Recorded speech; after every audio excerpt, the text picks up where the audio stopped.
Dashain everyone. Hello guys, welcome to my new blog. म चाहिँ दसैँको लागि गाउँ आइसकेको छु। यो चाहिँ मेरो गाउँको घर हो होइन। अब त्यही हो, दसैँको टाइम चलिरहेको छ। अब दसैँको लागि चाहिँ घर सरसफाइ गर्नुपर्ने हुन्छ। त्यसरी यहाँ चाहिँ हाम्रो मम्मीले अगाडि सफा गर्दै हुनुहुन्छ। ऊ पर ड्याडीले चाहिँ त्यहाँ सफा गर्दै हुनुहुन्छ होइन। अब त्यही हो, म पनि अब माथि यहाँ हाम्रो माथि चाहिँ झारेर अब घर चाहिँ लिप्ने काम गर्ने हो मैले पनि होइन। रेडी भएर निस्किँदैछु। अब त्यहाँ गएर चाहिँ माटो साटो ल्याएर माथि आएर घर लिप्ने हो। त्यो हजुरहरूलाई पनि देखाउँछु, हेर्नु होला है त। बिजार राखेको माटो लिएर जाँदैछु म घर लिप्नको लागि। हजुरहरू चाहिँ के गर्दै हुनुहुन्छ हजुरहरू पनि भन्नु होला। यहाँ चाहिँ हाम्रो खरायो छ है, हामीले चाहिँ खरायोहरू पनि पालेको छौँ। यहाँ हाम्रो कुखुरा छ, हामीले कुखुरा पनि पालेको छौँ। यहाँनिर माटो चाहिँ आइसकेको छ। अब यो माटोमा चाहिँ पानी मिसाउँदै लिप्दै गर्ने होइन। त्यसको लागि चाहिँ ड्याडी पानी ल्याइदिनु जानुभएको छ।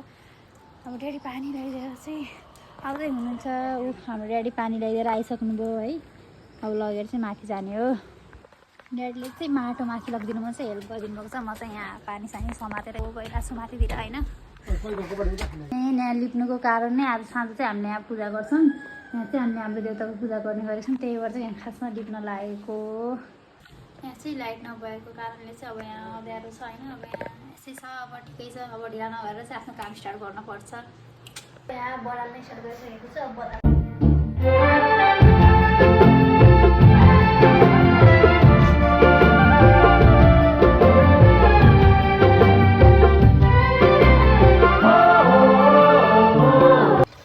माडो छ अलिअलि भइसकेको छ कि खुट्टाभरि माडो छ। हजुरले लिएर सक्नुहुन्छ यस्तो छ खुट्टाको। यहाँ चाहिँ पानी भर्दैछु मैले। यहाँ चाहिँ फोनमा बाहिर भिडियो भइराखेको छु। मैले चाहिँ आफ्नो काम साम सकाएर मुखसुख धोएर चट्ट लाएर अब हाम्रो मम्मी चाहिँ कहाँ हुनुहुन्छ ल हेरौँ त गाइजहरू। हाम्रो मम्मी चाहिँ यहाँ मजाले धान कुद अಯ್या कस्तो लोटेको म त।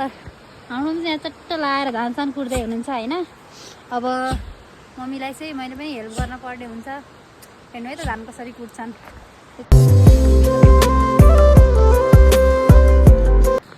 चाहिँ यहाँ मजाले चामल निकाल्दै हुनुहुन्छ। हाम्रो चाहिँ धानबाट चामल चाहिँ यहाँ बनिसकेको छ। अब यसलाई चाहिँ निकालेर मजाले भोलि यही चामलको चाहिँ खिर बनाएर खाने हो। हजुरहरूलाई भोलि खिर बनाएको पनि देखाउँछु है त। अरू सबै काम सकाएर अब चाहिँ हामी फुलको माला उन्न थालिसकेको छौँ। यहाँ हेर्न सक्नुहुन्छ हजुरहरूले। यहाँ चाहिँ फुल रेडी छ। अब यो फुलको चाहिँ टक्क लाएर चाहिँ माला उन्ने हो। एउटा फुल चाहिँ यहाँ कानमा पनि लगाइदिउँ क्या हो। अब चाहिँ हामी माला हुन्छौँ। हजुरलाई माला उनेर चाहिँ देखाउँछौँ यो मालाको चाहिँ हामी के गर्छौँ भने। यहाँ माला उन्दै हुनुहुन्छ।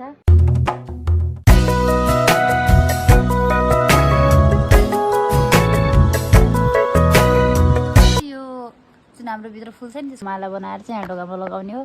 त्यही भएर चाहिँ यहाँ मैले यसरी डोरीले यसरी नापेर भित्र लगेर चाहिँ अनि डोरी नापेर लगेर अनि बदला यहाँ चाहिँ फुल उनेर लगाउने हो। हाम्रो मालाहरू चाहिँ यहाँ रेडी भइसकेको छ। हजुरहरूले पनि हेर्न सक्नुहुन्छ। दुईवटा माला चाहिँ रेडी भइसकेको छ। यहाँ चाहिँ हाम्रो खसी ससी काटेर रेडी भइसकेको छ। यसको मासु चाहिँ खाने हो अब आज साँझबाट। यहाँ यसको कपाल खोब्रिने काम चाहिँ भइरहेको छ। यो साइडको नयाँ मान्छे को हो भन्दाखेरि यो चाहिँ मेरो फुलको छोरा, मेरो दाइ हो, बुबी दाइ हो। हाम्रो भेनाले चाहिँ यहाँ खुसीको खुट्टा काट्दै हुनुहुन्छ। सो गाइज हजुर हेर्न सक्नुहुन्छ यो माला चाहिँ यहाँ ढोकामा लगाउने हो। म लगाउँछु, हेर्नु है त। ड्याडीले देखाइदिनुहुन्छ। देखाइदिनु त ड्याडी।